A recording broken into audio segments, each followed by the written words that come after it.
আমার 500 বছরের ইবাদতের বিনিময়ে আমি জান্নাত চাই।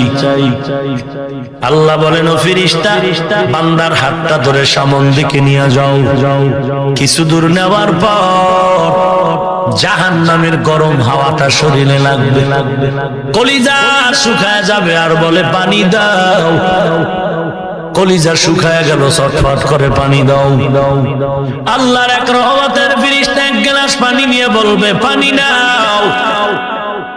আল্লাহর বান্দা পানিটা যখন সামনে নিয়ে আসবে, বলে পানি দাও। বলে বিনা পরিশ্রমে দেওয়া যাবে না। কি চাও? এক গ্লাস পানির বিনিময়ে কি চাও? ফেরেশতা বলে, আমাকে তুমি এক গ্লাস পানি যদি চাও, 500 বছরের ইবাদত দিয়ে দাও। 500 বছরের ইবাদত, এক গ্লাস পানির দাম।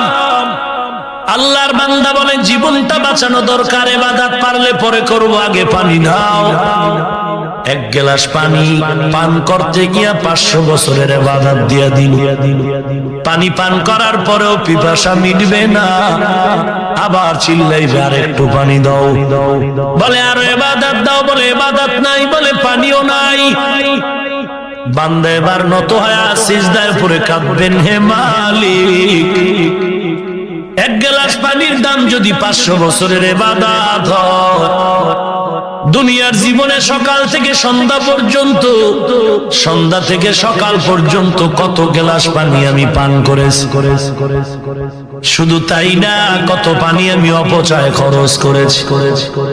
ও মুসল্লি ভাই, মসজিদের বারান্দায় গিয়া তুমি নামাজের আগে ওযু বানাও।